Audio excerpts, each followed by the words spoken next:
हर खबर पर होगी आपकी पकड़। डाउनलोड कीजिए एबीपी लाइव ऐप।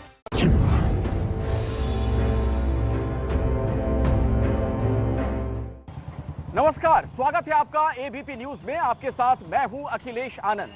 आप देख रहे हैं इलेक्शन का सबसे बड़ा शो, कौन बनेगा मुख्यमंत्री। इस वक्त मैं नालंदा में मौजूद हूं और एक बहुत बड़ा सवाल यहां सियासी गलियारे में है कि बिहार में का हाल बा। तो मैं आपको बता दूं, बिहार में लालू के लाल पर बड़ा बवाल बा। तेज प्रताप यादव और तेजस्वी यादव दोनों पर हत्या के आरोप लगे हैं और इस मामले ने अब सियासी रंग ले लिया है। देखिए मामला कैसे तूल पकड़ता नजर आ रहा है।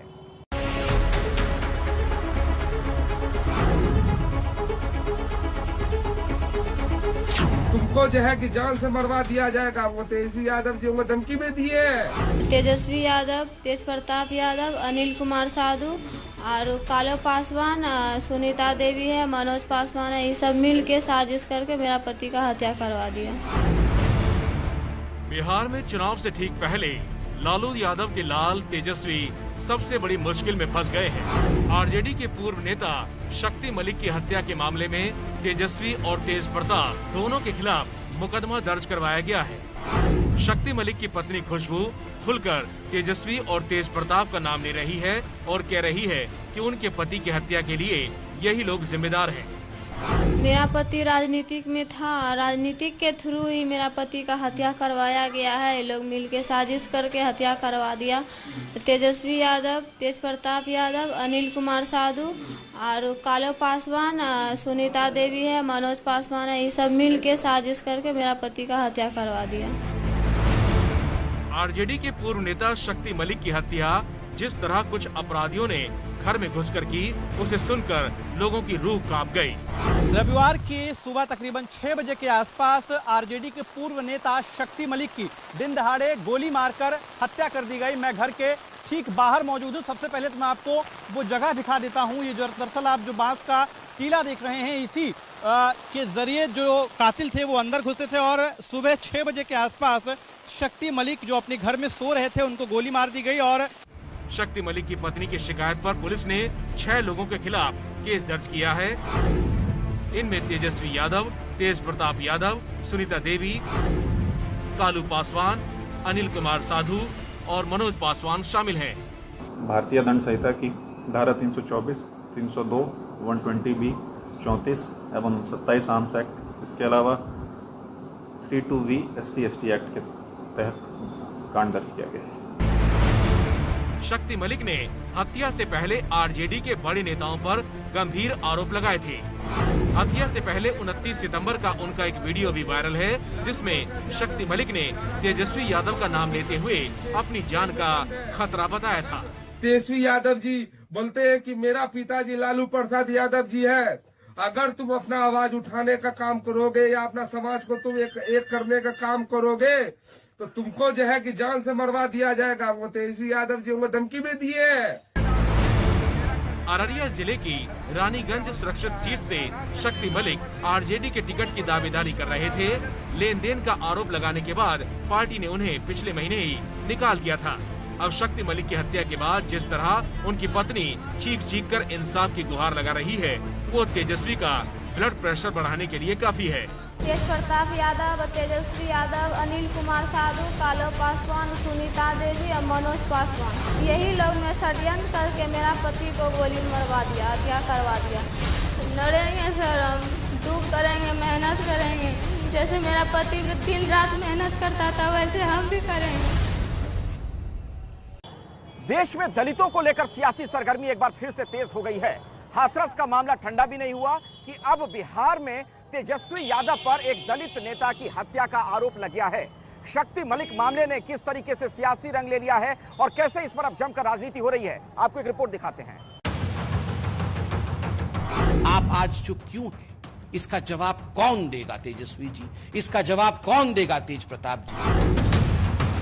करिए, फांसी पे लटकाइए, लेकिन हेडलाइन मैनेजमेंट मत करिए। दलितों को लेकर जो अपमानजनक बातें तेजस्वी यादव जी ने कही और जो जाति सूचक गालियां दी, उन सब का पर्दाफाश पूरी तरह से हो गया। निजी स्वार्थ पूरा नहीं होता है, आरोप लगाना शुरू कर दें।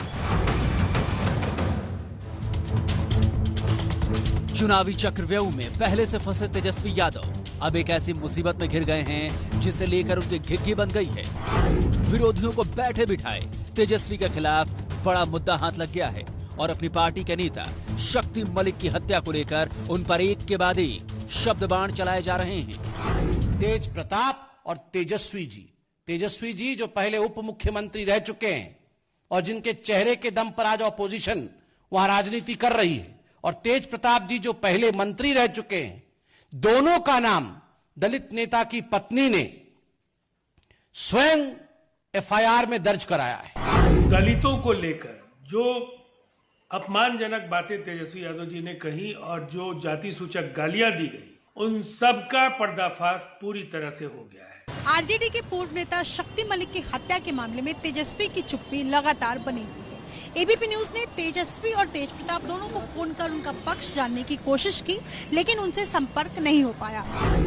तेजस्वी सामने आने से बच रहे हैं, उधर उनकी पार्टी के नेता इसे विरोधियों की साजिश बता रहे हैं। सर ये बताइए ना, शक्ति मलिक वाले आरोपों पे आप क्या बोले, पार्टी क्या बोले? मैं कहूँ अनुसंधान करो, फांसी पर लटका दो, लेकिन उन्होंने जो आरोप लगाया था सर पैसे लेने, कह रहा हूँ अनुसंधान करो, कुछ इन्वेस्टिगेशन भी कोई चीज होती है, करिए, फांसी पर लटकाइए, लेकिन हेडलाइन मैनेजमेंट मत करिए। कौन क्या आरोप लगा रहा नहीं लगा रहा, उसमें बेतुका आरोपों का मैं क्या जवाब दूं? इसकी जानकारी नहीं है। बहुत सारे लोग रोज एक एक करके आते हैं, आरोप लगाते हैं। निजी स्वार्थ पूरा नहीं होता है, आरोप लगाना शुरू कर दें। इस आरोपों में कहीं कोई अनर्गल और बेतुका है, इसमें कहीं कोई सच्चाई नहीं है। बिहार में इन दिनों हर किसी की नजर दलित वोटर्स पर है और ये मामला भी दलित नेता से जुड़ा है, इसलिए मायावती भी इस जुबानी जंग में कूद पड़ी। शक्ति मलिक की हत्या पर बीएसपी सुप्रीमो मायावती ने भी ट्वीट किया है। मायावती ने अपने ट्वीट में लिखा है कि बिहार में विधानसभा चुनाव के दौरान पूर्णिया में राजद के दलित नेता शक्ति मलिक की उनके घर में गोली मारकर की गई हत्या और इस पर आरजेडी प्रमुख पर नामजद प्राथमिकी का चुनावी आयोग को तुरंत संज्ञान लेकर दोषियों पर सख्त कार्रवाई और षड्यंत्र का पर्दाफाश करना चाहिए, वरना हिंसा बढ़ेगी। सवालों के घेरे में सीधे सीधे तेजस्वी हैं और दलित मतदाताओं पर सबकी नजर है, इसलिए कोई पीछे नहीं रहना चाहता। हालांकि आरजेडी का कहना है कि विरोधी दल तेजस्वी और तेज प्रताप की लोकप्रियता से डर गए हैं, इसलिए वो आरजेडी नेताओं की छवि खराब करना चाहते हैं। बिहार में इन दिनों हर किसी की नजर चिराग पासवान पर है। चिराग पासवान का जो राजनीतिक खेल नजर आ रहा है वो अब किसी से छिपा नहीं है। जेडीयू बीजेपी गठबंधन से फिलहाल बिहार में वो अलग हो गए हैं, लेकिन इसके पीछे की सियासत क्या है उसकी पड़ताल करती एबीपी न्यूज की ये बेहद ही खास रिपोर्ट देखिए।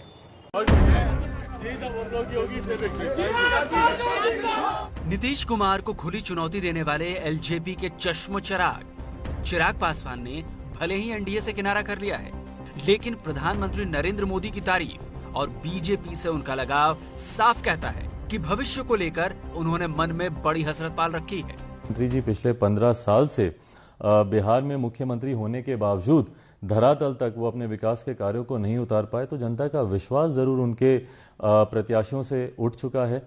मैं जरूर चाहूँगा कि विकल्प की तरफ जरूर बिहार की जनता जाए। एक मजबूत विकल्प के तौर पर जनता के सामने अपने आप को मैं रखना जरूर चाहूंगा। इस बीच चिराग पासवान ने बिहार की जनता के नाम एक चिट्ठी लिखी है, जिसमें उन्होंने लिखा है, बिहार राज्य के इतिहास का ये बड़ा निर्णायक क्षण है। करोड़ों बिहारियों के जीवन मरण का प्रश्न है, क्योंकि अब हमारे पास खोने के लिए और समय नहीं है। जेडीयू के प्रत्याशी को दिया गया एक भी वोट कल आपके बच्चे को पलायन करने पर मजबूर करेगा। इससे पहले कल शाम चिराग ने एनडीए से बिहार में खुद को अलग कर लिया था। चिराग ने चिट्ठी लिखकर इस फैसले की जानकारी दी थी। इस चिट्ठी में चिराग ने लिखा था कि एलजेपी को बीजेपी का मुख्यमंत्री मंजूर है, लेकिन नीतीश के चेहरे पर एलजेपी बिहार में चुनाव नहीं लड़ेगी। चिराग इस बात को समझ भी रहे हैं, लेकिन कैमरे के सामने कॉन्फिडेंस मजबूत रखने की कोशिश करते हैं। एनडीए से अलग होने के बाद चिराग से प्रतिक्रिया मांगी गई तो चिराग ने कहा, let me enjoy the moment, यानी मुझे इस पल का आनंद लेने दीजिए। Let me enjoy the moment. तो वहीं पटना में पार्टी अध्यक्ष के इस फैसले पर कार्यकर्ताओं ने जमकर खुशी मनाई। वो लड़ रहे हैं हम पर राज करने के लिए और हम लड़ रहे हैं बिहार पर नाज करने। आओ बनाए नया बिहार, युवा बिहार, चलो चले युवा बिहारी के साथ। First, Bihari first, Bihar first, Bihari first. Bihar में सालों साल से कई राजनीतिक दल हैं, लेकिन इन सब के बीच पुष्पम प्रिया जो मिस्ट्री गर्ल के तौर पर नजर आई थी, उनकी बड़ी चर्चा हो रही है।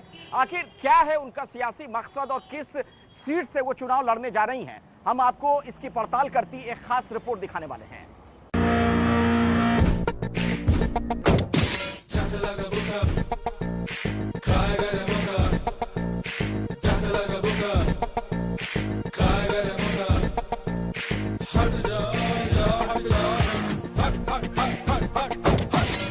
लेट्स ओपन बिहार का नारा बुलंद करते हुए पुष्पम प्रिया चौधरी ने चुनावी मैदान में ताल ठोक दी। पुष्पम प्रिया चौधरी ने खुद 2 विधानसभा सीटों से उतरने का फैसला किया। पहली सीट है मधुबनी जिले की बिस्फी विधानसभा सीट, तो दूसरी है पटना की बांकीपुर विधानसभा सीट।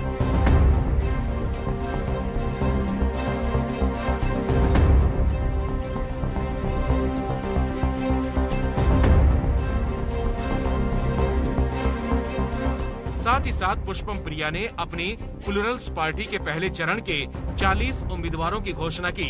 इसमें उम्मीदवारों के नाम के साथ धर्म के कॉलम में बिहारी और जाति के कॉलम में उम्मीदवारों का काम या पेशा लिखा गया।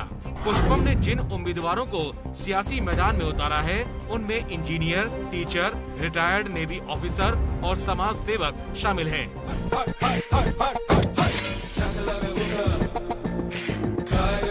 पुष्पम प्रिया को बिहार की सियासत में मिस्ट्री गर्ल के नाम से जाना जाता है। पुष्पम प्रिया ने इसी साल की शुरुआत में अखबार में मुख्यमंत्री पद के दावेदार के तौर पर विज्ञापन दिया था। इसी विज्ञापन के बाद सुर्खियों में आई थी। पुष्पम प्रिया प्लूरल्स पार्टी की अध्यक्ष हैं और अगर बिहार में प्लूरल्स की सरकार बनती है तो वही मुख्यमंत्री की कुर्सी संभालेंगी। Pushpam Priya London school of economics से पढ़ाई कर बिहार लौटी हैं।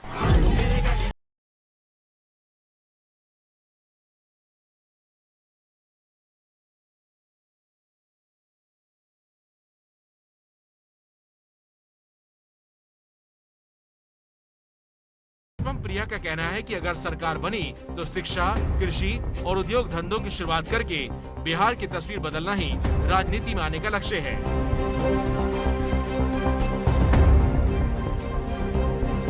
पुष्पम बिहार के अलग अलग क्षेत्रों में लगातार दौरे कर रही हैं, जनसंपर्क कर रही हैं। महिलाओं और युवाओं में सियासत की इस मिस्ट्री गर्ल का क्रेज भी देखा जा रहा है।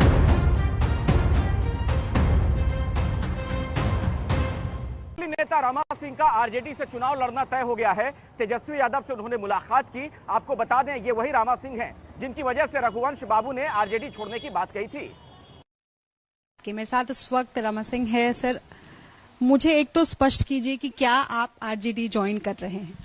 नहीं, बिल्कुल बिल्कुल। और हमारा राष्ट्रीय जनता दल जो ज्वाइन की बात है, आज से नहीं, बहुत काफी लंबे अरसे से इस पर, और हमने अपनी सहमति भी राष्ट्रीय जनता दल में जाने की बहुत पूर्व ही, हम समझते हैं कि मार्च के समय ही। आपकी पत्नी चुनाव नहीं, ऐसा नहीं है। हम लोग लड़ सकती हैं। बिल्कुल पार्टी का यदि निर्देश होगा तो हम लोग कड़े सिपाही हैं और पार्टी का जो भी निर्देश होगा, यदि हमको लड़ने की बात होगी तो हमको भी कहा जाएगा, तो मैं भी लड़ूंगा, पत्नी को कहा जाएगा।